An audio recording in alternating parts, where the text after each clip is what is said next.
اعوذ باللہ من الشیطان الرجیم لا حول ولا قوۃ الا باللہ العلی العظیم بسم اللہ الرحمن الرحیم۔ محترم ناظرین کرام، سلام علیکم ورحمۃ اللہ وبرکاتہ۔ حضرت معصومہ قم چینل میں آپ تمام حضرات کا خیر مقدم ہے۔ آج ہماری گفتگو اس بارے میں ہے کہ انسان کے پائیدار دوست کون لوگ ہیں، یعنی وہ کون لوگ ہیں جن کی دوستی کا پرافٹ ہم کو دنیا میں بھی ملے گا اور اس دنیا میں جانے کے بعد یعنی آخرت میں بھی ان کی دوستی کا پرافٹ ہم کو ہوگا۔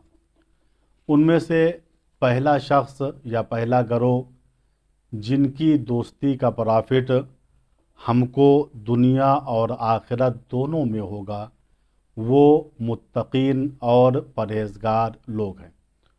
چنانچہ سورہ زخرف میں ارشاد ہو رہا ہے، الاخلاء یومئذ بعضهم لبعض عدو الا المتقین۔ اخلاء جمع ہے خل کی، خل کے معنی ہے دوست۔ تو قرآن یہ کہہ رہا ہے تمام دوست روز قیامت ایک دوسرے کے دشمن بن جائیں گے بجز متقین، یعنی تمام لوگوں کی دوستی صرف دنیا تک محدود ہے، لیکن متقین کی دوستی دنیا تک محدود نہیں ہے۔ ان کی دوستی کا فائدہ ہم کو دنیا کے اندر بھی ہوگا اور مرنے کے بعد بھی ہوگا۔ لہٰذا متقی شخص کی دوستی پائیدار ہوتی ہے، اور ہم کو چاہیے بھی عزیزو یہی کہ ایسے افراد کو دوست بنائیں جن کی دوستی بہت ہی مضبوط ہو۔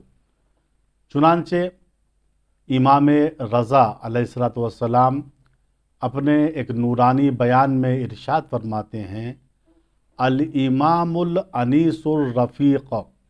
جانتے ہو امام کیسا ہوتا ہے، کون ہوتا ہے؟ آپ فرماتے ہیں امام امت کا ہمدم اور امت کا دوست ہوتا ہے، یعنی اگر امت پہ کوئی مشکل پڑتی ہے تو اس مشکل کو امام اپنی مشکل سمجھتا ہے اور اس کو حل کر دیتا ہے۔ لہٰذا ایسے امام سے ہم کو محبت کرنا چاہیے جن کی دوستی کا پرافٹ ہم کو دنیا میں بھی ہو اور مرنے کے بعد بھی ہو۔ عزیزو، اگر ہمارے دوست برے ہیں تو یہ ہمارے لیے خطرے کی ایک گھنٹی ہے، چونکہ مرتے وقت انسان کے لیے اس کے سارے دوست مجسم ہو جاتے ہیں۔ کچھ اچھے دوست ہیں تو وہ نورانی شکل میں انسان کے لیے ظاہر ہوں گے، کچھ برے دوست ہیں جن کی شکلیں بہت ہی قبیح، سیاہ، اور کوئی ان میں سے ہاتھی کی شکل میں ہوگا، کوئی گینڈے کی شکل میں ہوگا، کوئی بھالو کی شکل میں ہوگا، کوئی بندر کی شکل میں ہوگا، کوئی بھیڑیا اور روباہ کی شکل میں ہوگا۔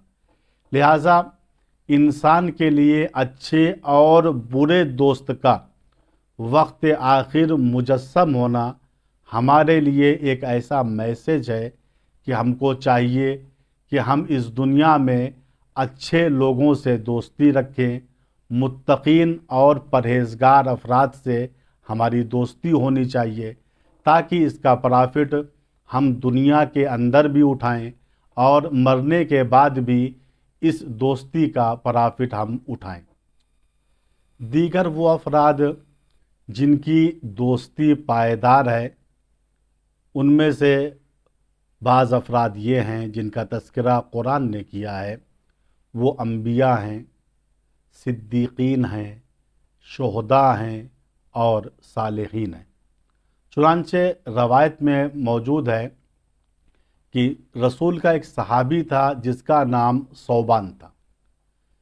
یہ ثوبان رسول سے بہت زیادہ محبت رکھتا تھا، یہاں تک کہ وہ ہر روز اپنی صبح کی شروعات زیارت رسول سے کرتا تھا، اور جس دن زیارت رسول نہیں کر پاتا تھا اس دن وہ بہت زیادہ اداس رہتا تھا۔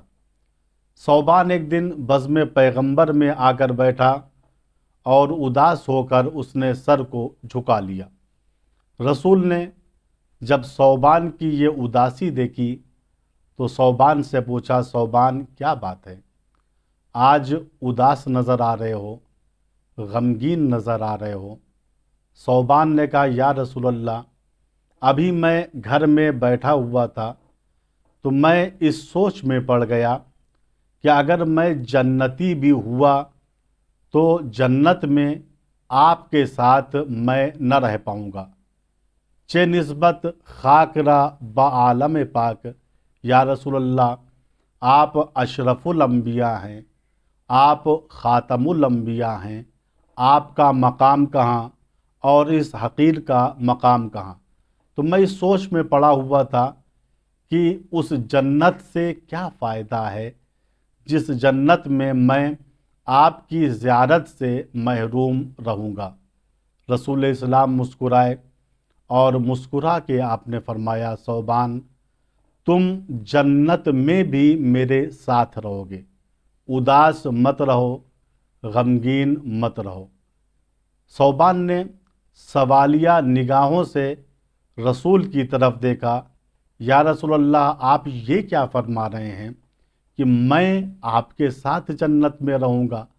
حضور پاک نے سورہ نساء کی اس آیت کریمہ کو پڑھا اور کہا، اے صوبان دیکھو، سورہ نساء میں اللہ تعالیٰ ارشاد فرماتا ہے، وَمَن يُطِعِ اللَّهَ وَالرَّسُولَ أُولَٰئِكَ مَعَ الَّذِينَ أَنْعَمَ اللَّهُ عَلَيْهِمْ مِنَ النَّبِيِّينَ وَالصِّدِّيقِينَ وَالشُّهَدَاءِ وَالصَّالِحِينَ وَحَسُنَ أُولَٰئِكَ رَفِیقًا۔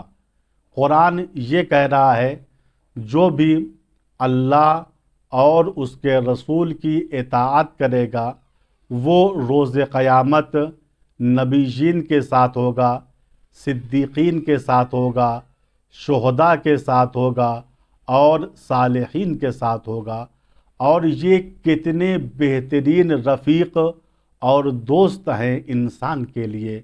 تو ہم خداوند متعال سے دعا کرتے ہیں، خدایا ہم سب کو انبیاء، اولیاء، متقین، صدیقین، شہداء اور صالحین کی دوستی کا اور ان کی اطاعت کا شرف عطا فرما۔ وآخر دعوانا ان الحمد للہ رب العالمین، والسلام علیکم ورحمۃ اللہ وبرکاتہ۔